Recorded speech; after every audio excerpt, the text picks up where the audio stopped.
Adam, what camera do you have? Fucking FX3, baby. It's approved. Now, I don't normally start my jobs with networking in a Hollywood rooftop pool, and later in the video, I'm going to talk about just generally how my jobs have gotten more comfortable, more structured, but for now, this is just a travel day, and tomorrow is the beginning of production. Again, it feels so weird to not be carrying gear to a shoot. First floor. 7 a.m. call time. Open this work? Yeah. All right.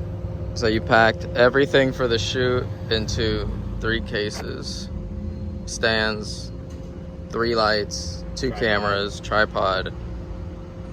That's not bad. Good deal. So this is the room we have to work with. Very, very small. Tight. So testing the framing would be right here, and you look to my right. Yep.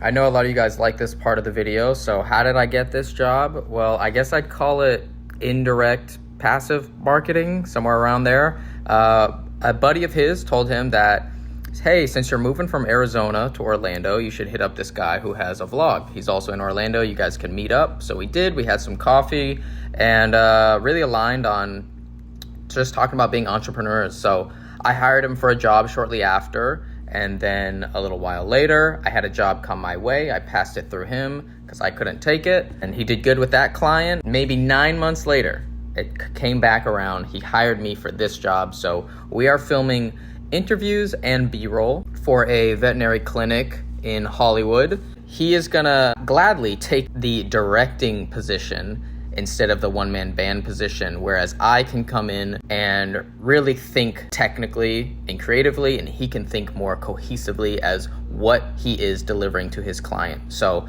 I know that is a big level up for people in production companies when you have to left and right side your brain, trying to think client, but also trying to think collectively. That's where adding one more person really helps, and I'm happy to do it. We get our first of 3 subjects in. We used a little bit of the window in the frame. We used the plant. We thought this was the right direction. If you've seen other people talking about general framing, they always say to shoot in the L of the room, so meaning the corner. And it looks good. We just have a small softbox. We have a hair light. And I would have personally liked to have a little bit of neg on the right side, camera right. But we just didn't have room for additional stands and flags and all that type of stuff. But overall, I do like this frame. You learn about anesthesia and stuff? Just in case it's telling me it hates me. Okay. The case was actually my idea because Adam had tried to remind him in the beginning, try not to swivel in the spinny chair, and I could see it was a little difficult, so I brought the Pelican case in there since we don't have an Apple box, and it went perfectly. It put him right in his place, kept him stationary. I just need to remember to flip the handles down next time. How to explain it, it's more, you don't really have to say anything to each other, you're just there with each other. The hair light is warm, and that's because I like having a little bit of color contrast between the rim light and the key light. So that's at 3200 Kelvin. Our rig is V-mounted in FX3, and I am just not a fan of the Ninja 5. I've had it before. I really don't like how the HDMI pokes out of the side. It's just begging for someone like me to break it, who's clumsy. It takes way too long to power cycle, and it's very, very power hungry. Chews up a lot of batteries. We have one more interview to do, but I think we're just gonna keep the same framing. There's just nothing really that looks good on this side.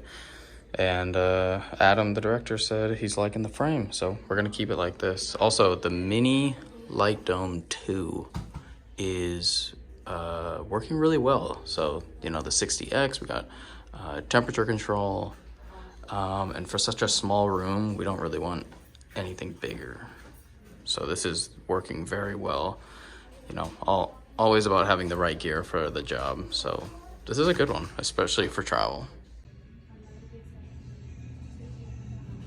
As Adam expands his business, he's bringing in freelancers like myself, but also he recently brought in an editor, and he was explaining how that has cleared up so much of his mental capacity so he can focus more on scaling his business. And if you've ever done that, if you've ever brought in an editor, you know how valuable that is to know as soon as this is done, I am shipping or uploading this footage out of here, and they are gonna handle it. All right, this clinic has a couple of offices, so we're just walking down the street to the next one. And maybe grabbing some exteriors, I'm not sure, but if we are, that's when I really, really want internal ND in my cameras. It's just so bright. F22 right now. Continuing on with what I mentioned in the beginning of the video, as I go through my career, the jobs just get better. And that's because you are picking and choosing what you like to do. You're working with people who are also gaining experience, and both of you are applying best practices so that you can provide better solutions, more efficient solutions for the client and for the work that you provide. In my consultation calls, I talk to so many people who are hesitant about working for free or working for cheap when they're starting out. And that is the opposite philosophy that I had. Every time I had a job that on paper was not high paying, I just said, this is an opportunity for me. They don't even understand. I'm building my portfolio. I'm getting one shot in here to go into my reel. I'm getting a new network. I'm getting new experience. All of this is working for my benefit. And if you look at it that way, then it really is more engaging and fun to be on the project, and you're not focusing on having such a small rate or whatever factors that are not something that you want. You're focusing on, this is for me. Having said that, everybody's trajectory is different. So whatever path you're on, that's uniquely catered to you. I'm not going to tell you you're doing it right or wrong, but that is my perspective, and that is how I have enjoyed going through the process of becoming a better videographer, becoming a better businessman, and connecting with people who are providing me opportunities. Like I said, I'd never be on this rooftop pool getting free drink coupons without the help of someone who I don't know who introduced my vlog to Adam. So I had to do the work in the beginning to make a vlog, to put myself out there in order for other people to see me and contact me. So can we do more of these jobs? Maybe? Yeah, work on it. I'll work on this. I'm not a big promoter. It's really not in my nature. I'm an introvert, but there's two things I am promoting right now. One of them is I'm having my Filmmaker Meetup in Dallas. Happy to say that the tickets are going, so if you are interested, you can sign up in the link in the comments. And then also, The Art of Documentary is running its last day, I believe, of early bird specials. So if you are looking to plug into a network with The Art of Documentary, if you're looking to get some education, they just released the Cinematic Eye, which is purely about curating visuals. That's the one I'm going to be picking up. Or you need foundational knowledge or business knowledge. I got that from Create and Earn. Use the 10% discount code. I'm not someone who pushes product, but if you've seen my vlogs, you know that I do like to share what works for me. AOD has worked for me. It may not work for you. If you're not going to watch the modules or interact with the exclusive Facebook group community, then you're probably not going to get a lot out of it.